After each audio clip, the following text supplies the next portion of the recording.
உறவுகள் அனைவருக்கும் அன்பான வணக்கங்கள். ஸோ கிளாஸ் ரூமை பொறுத்த வரைக்கும் குட்டி காவேரியுமே வந்துட்டு ரொம்பவுமே க்ளோஸ் ஆகிட்டாங்க. ஏன்னா வீட்டில் கேட்கும் போதுமே பாப்பா வந்துட்டு ரொம்ப சமத்தா ஸ்கூலுக்கு போக ஆரம்பிச்சிட்டிங்களா, தாத்தா பாட்டி வந்திருக்கனால ஒரு 2 நாள் லீவ் போட்டுக்கிறீங்களா அப்படின்னு சொல்லிட்டு அன்புவும் ராதாவும் கேட்குறாங்க. அப்போ வந்துட்டு பாப்பா நான் லீவ்லாம் போட மாட்டேன், போயிட்டு ஈவினிங் வந்து உங்கள் கூட விளையாடுறேன் அப்படின்னு சொல்லும்போது, அவ்வளோ சமத்தான பாப்பாவா நீங்கள், நாங்கள் சொல்லும்போது கூட லீவ் போட மாட்டேங்கிறீங்க அப்படின்னும் போது, இல்லை ஸ்கூலில் வந்துட்டு எனக்கு எங்கள் கிளாஸ் மிஸ்ஸை ரொம்ப பிடிக்கும் அப்படின்றாங்க. அப்போ வந்துட்டு அன்பு இருந்துட்டு சொல்கிறாரு, எல்லாருமே கிளாஸில் ஃப்ரெண்டுங்களை தான் நீ வந்துட்டு உன் கூட படிக்கிற பிள்ளைங்களை ஃப்ரெண்டு பிடிப்பன்னு பார்த்தா நீ உன் மிஸ்ஸையே ஃப்ரெண்டாக பிடிச்சிட்டியா அப்படின்னு கேட்குறாங்க. ஆமாம், எங்கள் கிளாஸில் இருக்க எல்லாருக்குமே எங்கள் மிஸ்ஸை பிடிக்கும், ஆனால் எங்கள் மிஸ்ஸுக்கு என்ன தான் ரொம்ப பிடிக்கும் அப்படின்னு சொல்லிட்டு பாப்பா அங்கே சொல்லிடுறாங்க. ஸோ மறுநாள் கிளாஸ்லேயுமே பார்க்கும்போது சாப்பிட உட்காரும்போது பாப்பா வந்துட்டு டக்குன்னு காவேரி கிட்ட போயிட்டு, மிஸ் நான் உங்கள் கூட உட்காந்து சாப்பிடவா அப்படின்னு சொல்லும்போது, இருடா ஒரு சேர் போடுறேன் அப்படின்னு சொல்லி சேரை போட்டு உட்காந்து சாப்பிட சொல்கிறாங்க. ஸோ சாப்பாடு நிறையா இருக்குது அப்படின்னு சொல்லி பாப்பா சொல்லும் போதுமே காவேரி இருந்துட்டு, நீ இப்போவே நல்லா சாப்பிட்டா தானே பாப்பா வந்துட்டு ரொம்ப ஸ்ட்ராங்கான கேர்ளாக இருக்க முடியும், சாப்பிடுங்க அப்படின்னு சொல்லிட்டு இப்போ பேசிக்கிட்டே சாப்பிட்டுட்டு இருக்காங்க. அப்போது அம்மா வந்துட்டு அப்படியே காவேரியவே பார்த்துட்டே இருக்கும்போது, என்னையே பார்த்துட்டு இருக்க, சாப்பிடு அப்படின்றாங்க. இல்லை நீங்கள் ரொம்ப அழகாக இருக்கீங்க குயின் மாதிரி அப்படின்னோடனே, குயின் மாதிரி இருக்கேனா அப்படின்னு சொல்லிட்டு சிரிக்கிறாங்க. ஆமாம் மிஸ், எங்கள் அப்பா எனக்கு ஒரு கதை சொல்லுவாரா, அந்த கதையில் வர குயின் மாதிரியே இருக்கீங்க நீங்கள் அப்படிங்கிறாங்க. அப்படியா, அப்படின்னா உங்கள் அப்பா கதை சொல்லுவாங்க அப்படின்னு சொல்லும்போது, விஜய் சொன்ன எல்லா கதையுமே பாப்பா ஒரு வார்த்தை கூட மாறாமல் எல்லா கதையுமே காவேரி கிட்டே சொல்கிறாங்க. ஸோ இதை கேட்க காவேரிக்கு வந்துட்டு அப்படியே ஒரு மாதிரி ஆகுது. இதெல்லாம் ஏன் நமக்கு என்னமோ ஏதோ நமக்கு தெரிஞ்ச மாதிரியே இருக்குது இந்த கதையெல்லாம், நமக்கு தெரிஞ்ச கதை எப்படி பாப்பாக்கும் தெரியும் அப்படிங்கிற மாதிரி அவங்களுக்குள்ளார ஒரு மண்டக்குள்ளார ஏதோ ஒரு குழப்பமே வந்துடுது. அதை அப்படியே விட்டுடுறாங்க. அதுக்கப்புறம் என்னோட கதையும் முடிஞ்சிருச்சு, லஞ்சும் முடிஞ்சிருச்சு அப்படின்னு சொல்லிட்டு சாப்பிட்டு முடிச்சிடுறாங்க. ஸோ ஈவினிங் வந்துட்டு வீட்டுக்குமே போனதுக்கப்புறமா பார்த்தா இப்போ வந்துட்டு அன்பு வந்து சாரதாமாவை பார்த்துட்டாங்க. அப்படிங்கும்போது வீட்டில் வந்து பயங்கரமான பிளானை போடுறாங்க.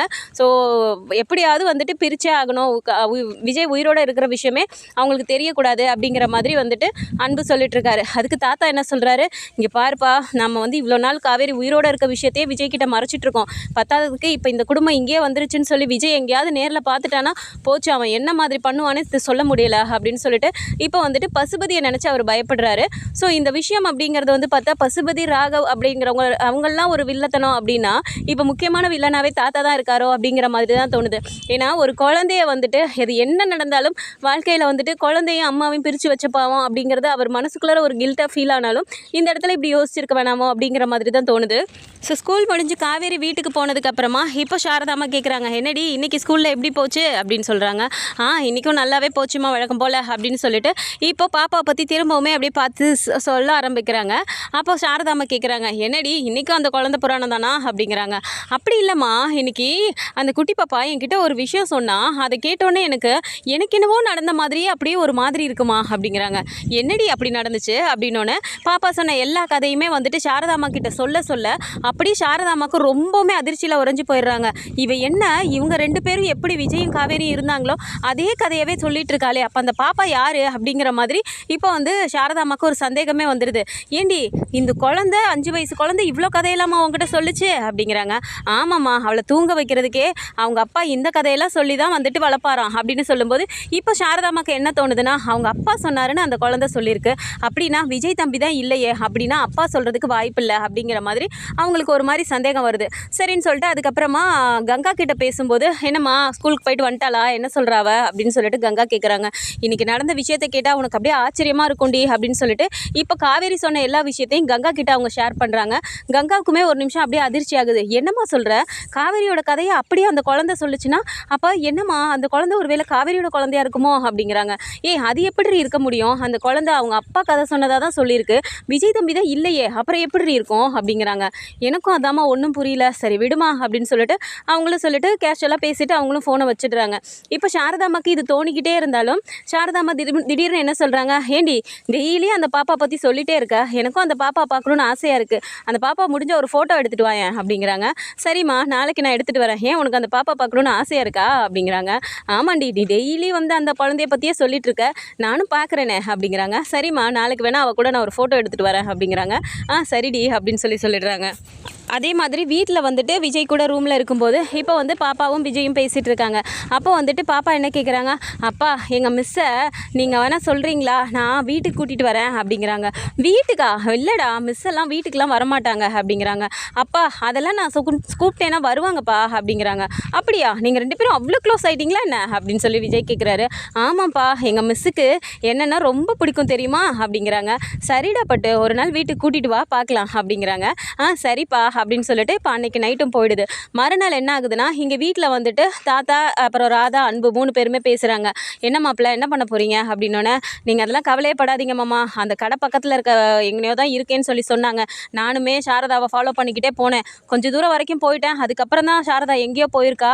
நான் அங்கே தான் ஏதோ ஒரு வீடாக இருக்கும், நான் பார்த்து எப்படியாவது நீ கண்டுபிடிச்சிட்றேன் அப்படின்னு சொல்லிட்டு இப்போ அன்பு கிளம்பும்போது ராதாவும் இருந்துட்டு, ஏங்க நீங்கள் மட்டும் எங்கே போகிறீங்க, நானும் கூட வரேன் அப்படின்னோடனே, சரி வா அப்படின்னு சொல்லிட்டு இப்போ 2 பேருமே கிளம்பி வராங்க. ஸோ அந்த ஏரியாவில் போய் நின்றுட்டு காரை நிப்பாட்டிட்டு, இங்கேயே தானே சொன்னாங்க, எங்கெங்கே போயிருப்பாங்க அப்படிங்கிறாங்க. தெரியல, பக்கத்தில் ஃபோட்டோவை காட்டி இங்கே விசாரிச்சு பார்ப்போம் வா அப்படின்னு சொல்லிட்டு இப்போ காரை விட்டு இறங்க போகும்போது பார்த்தா கரெக்டாக ஸ்கூலுக்கு கிளம்பி காவேரி அங்கேருந்து வீட்டிலேருந்து கிளம்பி வந்துட்டே இருக்காங்க. அதை பார்த்தோன்னே 2 பேருக்குமே ஷாக் ஆயிடுது. ராதா டக்குன்னு, ஏங்க அங்கே வரது யாருன்னு பார்த்தீங்களா, காவேரிங்க அப்படிங்கிறாங்க. நான் நினச்சது கரெக்டாக போயிடுச்சு பார்த்தியா, அப்போ என் மக கூட இங்கே இருக்கான்னு சொல்லிட்டு அந்த கடைக்காரர் சொன்னார். நான் கூட எந்த மகளாக இருக்கும்னு யோசித்தேன், கடைசியில் காவேரி தான் இது அப்படின்னு சொல்லிட்டு இப்போ 2 பேருமே காரை விட்டு இறங்கி நிற்கிறாங்க. ஆனால் காவேரி வந்துட்டு அவங்கள பார்த்தாலும் அவங்க பாட்டுக்கு நேராக போய்கிட்டே இருக்காங்க. அவங்களுக்கு அந்த ஞாபகமே இல்லை, அவங்கள பார்த்த மாதிரியே அவங்களுக்கு தெரியல, அவங்க பாட்டுக்கு போய்கிட்டே இருக்காங்க. ஸோ கொஞ்சம் தூரம் அவங்க போனோடனே பார்த்தா இவங்க 2 பேரும் பேசிக்கிறாங்க.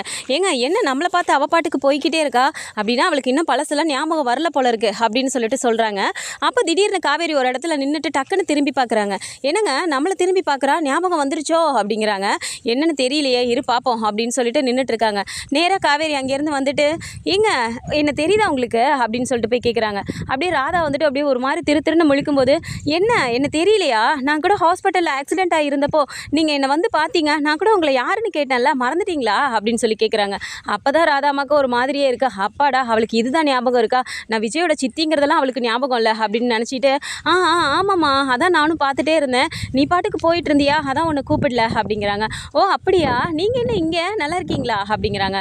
நல்லா இருக்கேம்மா, நாங்கள் இங்கே இந்த ஊரில் தான் இருக்கோம், நீ எங்கம்மா இங்கே அப்படிங்கிறாங்க. அதுவா, நாங்கள் இந்த ஊரில் தான் இப்போ வந்திருக்கோம், இங்கே பக்கத்தில் ஒரு ஸ்கூலில் தான் நான் வேலை செய்கிறேன், அதனால இந்த ஊருக்கு 2-3 நாள் முன்னாடி தான் நாங்கள் வந்தோம் அப்படிங்கிறாங்க. அப்படியாம்மா வீட்டில் எல்லோரும் நல்லா இருக்காங்களா அப்படின்னு சொல்லிட்டு தெரியாத மாதிரியே இவங்களும் பேசுகிறாங்க. எல்லோரும் நல்லா இருக்காங்க அப்படிங்கும்போது இப்போ டக்குன்னு அன்பு காவேரிக்கிட்டே வீடு எங்கே இருக்குன்னு கேட்டுடலாம் அப்படின்னு சொல்லிட்டு, ஆமாம்மா இங்கே எங்கே இருக்குது உங்கள் வீடு அப்படின்னோடனே இப்போ காவேரியே காட்டிடுறாங்க. அதோ அந்த வீடு தான் அப்படின்னு சொல்லி அவங்க சொன்னோன்னே, சரி எனக்கு டைம் ஆகிடுச்சு நான் கிளம்புறேன் அப்படின்னு சொல்லிட்டு காவேரி போயிடுறாங்க. இப்போ அன்பும் ராதாவும் என்ன சொல்கிறாங்கன்னா, அப்போ காவேரிக்கு சுத்தமாக ஞாபகமே இல்லை, நம்மளை வந்து யாருன்னு அவளுக்கு தெரியல, ஏதோ ஹாஸ்பிட்டலில் அங்கே கடைசி நாள் கிளம்புன அன்னைக்கு பார்த்தது மட்டும்தான் அவளுக்கு ஞாபகம் இருக்குது அப்படின்னு சொல்லிட்டு இப்போ கரெக்டாக அந்த வீட்டுக்குள்ளார போகிறாங்க. போயிட்டு காலிங் பெல் அடிக்கும்போது சாரதாமா உள்ளே சமைச்சிட்ருக்காங்க. அப்போ காலிங் பெல் அடித்தோடனே, யார், காவேரி தான் கிளம்பி போயிட்டாலே, இந்த நேரத்துக்கு யார் அப்படின்னு சொல்லிட்டு வந்து கதவை திறந்தோன்னே அங்கே அன்பும் ராதாவும் நிற்கிறத பார்த்தோன்னே அவங்களுக்கு அப்படியே அதிர்ச்சி ஆகி போயிடுது. இருந்தாலும் டக்குன்னு வாங்க உள்ளே வாங்க அப்படின்னு சொல்லி கூப்பிட்றாங்க. சரி 2 பேருமே உள்ளே வந்தோடனே அப்படியே வீட்டை அப்படியே ஒரு மாதிரி சுற்றி பார்க்குறாங்க. சாரதாமா இருந்துட்டு, வாங்கய்யா நல்லா இருக்கீங்களா அப்படின்னு சொல்லிட்டு இப்போ ராதாமாக்கிட்டேயும் நல்லா இருக்கீங்களா அப்படின்னு சொல்லி கேட்குறாங்க. நல்லா இருக்கும் அப்படின்னு சொல்லிட்டு, உட்காருங்கய்யா காஃபி போட்டு வரேன் அப்படிங்கிறாங்க. அதெல்லாம் ஒன்றும் தேவையில்ல சாரதா, உங்ககிட்ட கொஞ்சம் பேசணும், இங்கே வந்து உட்காரு அப்படிங்கிறாங்க. சொல்லுங்கய்யா அப்படின்னோடனே, என்ன இந்த ஊரில் நீங்கள் என்ன பண்ணுறீங்க அப்படிங்கிறாங்க. ஏன் இப்படி கேட்குறீங்க, 5 வருஷம் கழித்து பார்க்குறீங்க, திடீர்னு ஏன் வந்தேங்கிற மாதிரியே கேட்குறீங்களே அப்படிங்கிறாங்க. அதை தான் நாங்களும் கேட்குறோம், உங்கள் ஒட்டு வேணாம் உரமும் வேணான்னு சொல்லிட்டு தானே நாங்கள் அங்கேருந்து கிளம்பி இந்த ஊருக்கு வந்தோம், திரும்பவும் இந்த ஊர்லேயே வந்து நீங்கள் உட்காந்துருக்கீங்க அப்படின்னு சொல்லி சொல்கிறாங்க. அப்போவே ஒரு மாதிரி ஆகுது. என்னங்கய்யா இப்படி பேசிகிட்டு இருக்கீங்க, அதான் நாங்கள் காவேரி குழந்தைய கூட வந்து பார்க்கலையே அப்படிங்கிறாங்க. நீங்கள் பார்க்கக்கூடாதுன்னு தானே நாங்கள் தெரியாத ஊருக்கு வந்து இருக்கணும்னு சொல்லிட்டு நாங்கள் பாட்டு கிளம்பி வந்துட்டோம் அப்படிங்கிறாங்க.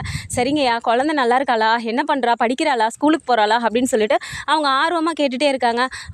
அதெல்லாம் நல்லா இருக்கா, அதெல்லாம் குழந்தைய நாங்கள் நல்லபடியாக தான் பார்த்துக்குறோம் அப்படின்னு சொல்லும்போது, என்னங்கய்யா பண்ணுறது, பெத்த தாய் உயிரோடு இருந்தும் குழந்தை கூட சேர்ந்து இருக்க முடியல, அப்பாவும் கூட இல்லாமல் அந்த குழந்தைய நினச்சாதான் எனக்கு கவலையாக இருக்குது அப்படின்னு சொல்லி சொல்கிறாங்க. ராதாமா அப்படியே ஒரு மாதிரி திருன்னு முழிச்சிட்டே உட்காந்துருக்காங்க. ஸோ அவங்க சாரதாமா கிட்ட பேசிகிட்டு இருக்கும்போதே பார்த்தா விஜயை கால் பண்ணிடுறாரு. ஃபோனை அவங்க மேலே வச்சுட்டு தான் பேசிகிட்டு இருக்காங்க. விஜய்னு போட்டுட்டு ராதாமாவுக்கு ஃபோன் வந்த உடனே அப்படியே சாரதாமாவும் பார்த்துடுறாங்க. பார்த்துட்டு என்ன விஜய்னு போட்டு ஃபோன் வருது அப்படின்னு சொல்லிட்டு அவங்க பார்க்குறாங்க. ராதாவும் டக்குன்னு ஃபோனை கட் பண்ணி விட்டுடுறாங்க. அப்போவே அவங்களுக்கு ஒரு மாதிரி ஆகுது, என்ன விஜய் தம்பி இறந்துட்டாருன்னு சொன்னாங்க, ஆனால் விஜய்னு ஃபோன் வருதே அப்படின்னு சொல்லிட்டு அவங்க அப்படியே ஒரு மாதிரி பார்க்கும்போது விஜய் வந்து காலை கட் பண்ணி விடவும் திரும்பவுமே கால் பண்ணுறாரு. திரும்பவும் கால் வந்தோடனே டக்குன்னு அவங்க ஒரு நிமிஷம் அப்படின்னு சொல்லிட்டு வெளியில் எடுத்துகிட்டு போய் ஃபோன் பேசுகிறாங்க. சொல்லுடா விஜய் அப்படின்னு சொல்லி பேசுகிறாங்க. உடனே எங்கே சித்தி இருக்கீங்க, நானும் வீட்டுக்கு வந்துட்டேன், ரொம்ப நேரமாக உங்கள் 2 பேரையும் ஆளக்கானா, எங்கே போனீங்க அப்படிங்கிறாங்க. இந்த ஒரு வேலையாக வெளியே வந்தோம் விஜய், நாங்கள் இந்த வந்துடுறோம், இன்னும் கொஞ்ச நேரத்தில் வந்துடுவோம் அப்படிங்கிறாங்க. சரி சீக்கிரமாக வாங்க அப்படின்னு சொல்லிட்டு வச்சிடுறாங்க. ஸோ சாரதாமாக்கு இது ஒரு மாதிரி குழப்பமாகவே இருக்குது. என்ன விஜய் தம்பின்னு சொல்லிட்டு ஃபோன் வருது, இவங்க வெளியே எடுத்துகிட்டு போயிட்டு பேசுகிறாங்க அப்படின்னு சொல்லிட்டு யோசிச்சுட்டு, ஏமா விஜய் தம்பி அதுக்கப்புறம் நிஜமாவே உயிரோட இல்லைங்களா அப்படிங்கிறாங்க. என்ன நிஜமாவே உயிரோட இல்லையானா என்ன கேள்வி கேட்டுட்டு இருக்க சாரதா அப்படின்னு சொல்லி அன்பு கேட்குறாரு. இல்லை உங்கள் ஃபோனில் விஜய்னு வந்துச்சே அப்படின்னோடனே டக்குன்னு இப்போ அன்பு என்ன சொல்லிடுறாருன்னா, ஆமாம் விஜய் உயிரோட தான் இருக்கான், என்னப்போ அதுக்கு அப்படிங்கிறாரு. அப்படியே அவங்களுக்கு ஒரு மாதிரி ஆடி போயிடுது. ஐயா என்னங்கய்யா சொல்கிறீங்க, விஜய் தம்பி உயிரோட இருக்காரா அப்படிங்கிறாங்க. ஆமாம் அவன் தான் குழந்தைய பார்த்துக்கிறான் அப்படின்னு சொல்லி சொன்னோன்னே, என்னங்கய்யா இப்படி சொல்கிறீங்க, விஜய் தம்பிக்கு ஏதாவது ஆயிரப்போகுதுன்னு சொல்லி தானே குழந்தைய வாங்கிக்கிட்டீங்க, இப்படி தந்தையை ஒரு சைடும் தாயை ஒரு சைடும் இப்படி பிரித்து வச்சுருக்கீங்களே, இதெல்லாம் உங்களுக்கே நியாயமா அப்படின்னு சொல்லிட்டு இப்போ சாரதாமா ஒரு மாதிரி அழுக ஆரம்பிச்சிடுறாங்க. உடனே வந்துட்டு இந்த இடத்துல ராதாமா டக்குன்னு என்ன சொல்லிடுறாங்கன்னா, இங்கே பாரு சாரதா, காவேரி அவனை விட்டு போய் இப்போது 5 வருஷம் ஆகுது, அவனை அப்படியே சும்மாவே வச்சுட்டு இருப்போம்னு நினச்சிட்டு இருக்கியா நீ, அதெல்லாம் விஜய்க்கு இன்னொரு கல்யாணம் பண்ணிட்டோம், விஜய் இப்போ இன்னொரு பொண்ணு கூட வாழ்ந்துட்டு இருக்கான், காவேரியோட பொண்ணையும் அவன் நல்லா தான் பார்த்துக்கிறான், அதனால நீ தேவை இல்லாமலாம் இன்னொரு வாட்டி காவேரியை எப்படியாவது விஜய் கூட சேர்த்து வச்சிடலாம், அவன் தான் உயிரோட இருக்கானே நினச்சிட்டு நீயா ஏதாவது பண்ணிட்டு இருக்காத, புரியுதா, அதை தான் நாங்கள் இப்போ சொல்லிட்டு போகலான்னு வந்தோம் அப்படிங்கிறாங்க. என்னங்கய்யா இப்படி சொல்லிட்டு இருக்கீங்க அப்படின்னோடனே, ஆமாம் உண்மையை தான் சொல்கிறோம் அப்படின்னு சொல்லிட்டு இப்போ இவங்க இந்த மாதிரி மிரட்டிட்டு, சரி நாங்கள் கிளம்புறோம், நீங்கள் கூடுமான வரைக்கும் விஜய் கண்ணில் படாமல் இருந்துக்கோங்க, அப்படியே பட்டாலும் இன்னொரு வாட்டி காவேரியை சேர்த்து வைக்கணும் அப்படிலாம் இது பண்ணிட்டு இருக்காதீங்க, அவன் இப்போ தான் நிம்மதியாக ஒரு வாழ்க்கையை வாழ்ந்துட்டு இருக்கான், அவனுக்கு இன்னொரு பொண்ணை நாங்கள் கல்யாணம் பண்ணி வச்சுட்டோம் அப்படின்னு சொல்லிட்டு இவங்க கிளம்பி போயிடுறாங்க. இது அப்படியே சாரதாம்மா தலையில் இடியை இறக்குன மாதிரி ஆகிடுது. ஒரு மாதிரி அவங்க உட்காந்து அழுக ஆரம்பிச்சிடுறாங்க. டக்குன்னு வந்துட்டு கங்காவுக்கே சொல்லுவோம் அப்படின்னு சொல்லிட்டு கங்காவுக்கு ஃபோன் பண்ணுறாங்க. என்னம்மா சொல்லுமா, காவேரி ஸ்கூலுக்கு போயிட்டாளா அப்படிங்கிறாங்க. கங்கா அப்படின்னு சொல்லிட்டு அழுக ஆரம்பிக்கிறாங்க. அம்மா என்னம்மா ஆச்சு, எதுக்குமா அழுகிற அப்படின்னோடனே இந்த மாதிரி நடந்த விஷயம் எல்லாத்தையும் சொல்லும்போது, என்னம்மா விஜய் உயிரோட இருக்காரா அப்படிங்கிறாங்க. ஆமாண்டி, இந்த மொத்த குடும்பமும் சேர்த்து நம்மளை ஏமாத்திருச்சுடி அப்படிங்கிறாங்க.